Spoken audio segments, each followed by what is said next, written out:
Good evening, Zimbabwe, and welcome to Zimwaves TV's News Roundup. Tonight, we'll be diving headfirst into the latest developments shaping our nation. From the ground up, we'll be bringing you the stories that matter most to you. The 26th meeting of the Southern African Development Community, SADC, Ministerial Committee of the Organ, MCO, on Politics, Defense, and Security Cooperation took place on July 11 to 12, 2024, in Lusaka, Zambia. Chaired by Honorable Mulambo Haimbi, the meeting addressed ongoing security challenges, including terrorism and transnational crimes.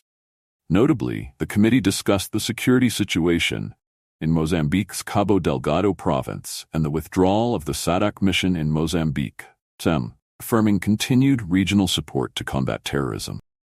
SADC Executive Secretary Elias M. Magosi underscored the importance of peace and stability for regional integration and development. The MCO expressed condolences to the Republic of Malawi and the Democratic Republic of Congo for recent losses and acknowledged the role of Angola and the UN in supporting peace efforts in the Democratic Republic of Congo, DRC. The MCO highlighted successful elections in Zimbabwe, Eswatini, Madagascar, DRC, and South Africa, urging continued support for SADC electoral observation missions, SEOMs. New appointments to the SADC Electoral Advisory Council, SEAC, were approved, and the importance of facilitating the movement of persons within the region was emphasized. The meeting also called for stronger measures against trafficking in persons and supported ongoing constitutional reforms in Lesotho. Additionally, the MCO approved guidelines to promote women's roles in peacebuilding and acknowledged Zimbabwe's efforts in constructing a Pan-African multi-country facility to showcase African liberation history. The meeting reaffirmed SADC's commitment to peace, security, and regional integration. However, the communiqué did not address the SEOM report and the demands by Zimbabweans to prevent President Emerson Mnangagwa from becoming the chair of SADC. These significant issues were missing from the official statement, highlighting a gap in addressing critical regional concerns. It was also unusual for SADC to describe the elections in Zimbabwe as successful when the elections failed to meet 17 of SADC's criteria for democratic elections. In a stark reversal of earlier assertions, Zimbabwe has officially declared a national disaster due to drought conditions gripping the country. This declaration comes shortly after politicians had boasted of a promising harvest season earlier in the year. The reality of the situation has been underscored by the acceptance of a donation of maize from Rwanda, highlighting the severity of the crisis facing Zimbabwean farmers and communities. The initial claims of a bumper harvest made by Zimbabwean politicians have been met with skepticism from agricultural experts and citizens alike, who have long expressed concerns over the reliability of such statements.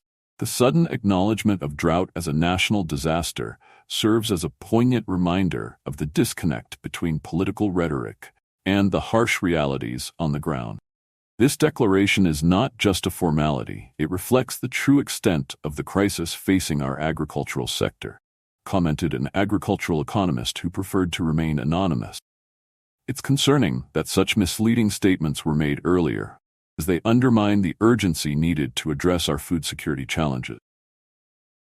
The donation of maize from Rwanda underscores international efforts to alleviate Zimbabwe's food insecurity, which has been exacerbated by consecutive seasons of poor rainfall and erratic weather patterns. As Zimbabweans grapple with the impacts of drought, calls for transparency and accountability in government communications grown louder.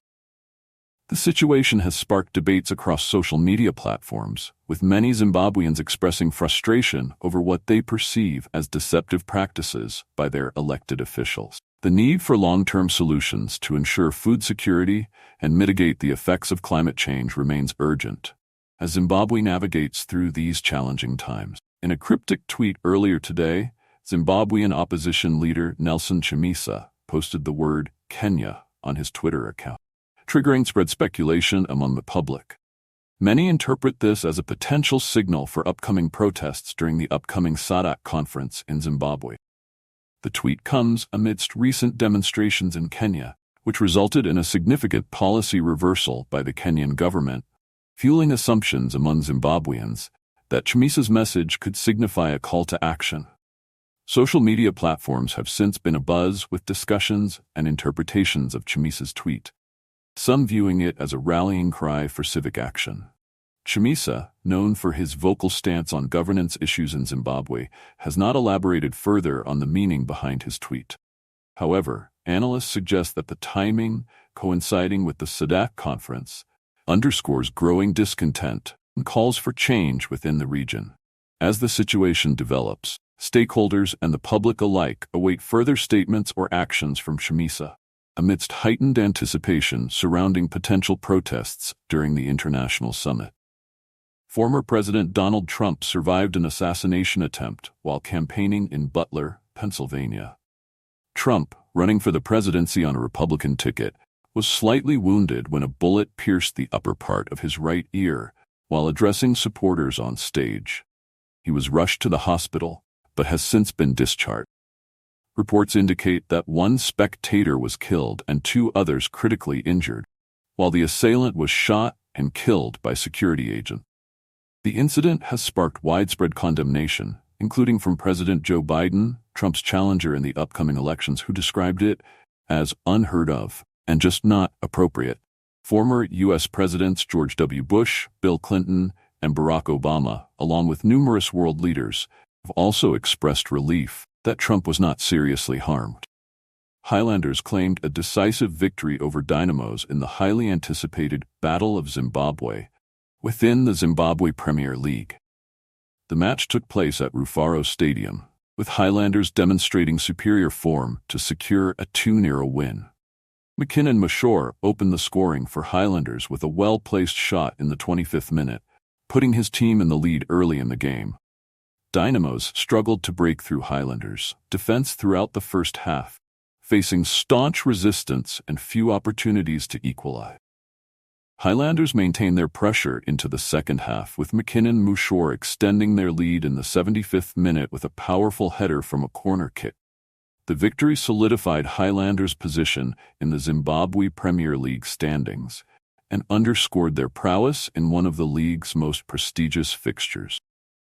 The match, renowned for its intense rivalry and historical significance, lived up to expectations as both teams showcased their skills and determination on the field. Highlanders' triumph was met with jubilation from their supporters, highlighting the importance of the Battle of Zimbabwe in Zimbabwean football. As we conclude today's updates, your engagement and support mean everything to us at Zimwaves TV.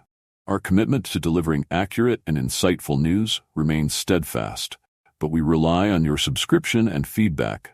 Keep us going. Your involvement shapes the direction of our coverage and helps us highlight what matters most to you. Subscribe today to stay informed and connected with the latest developments. Together, let's continue to elevate the dialogue and celebrate the diverse stories that define our community. Thank you for being part of our journey.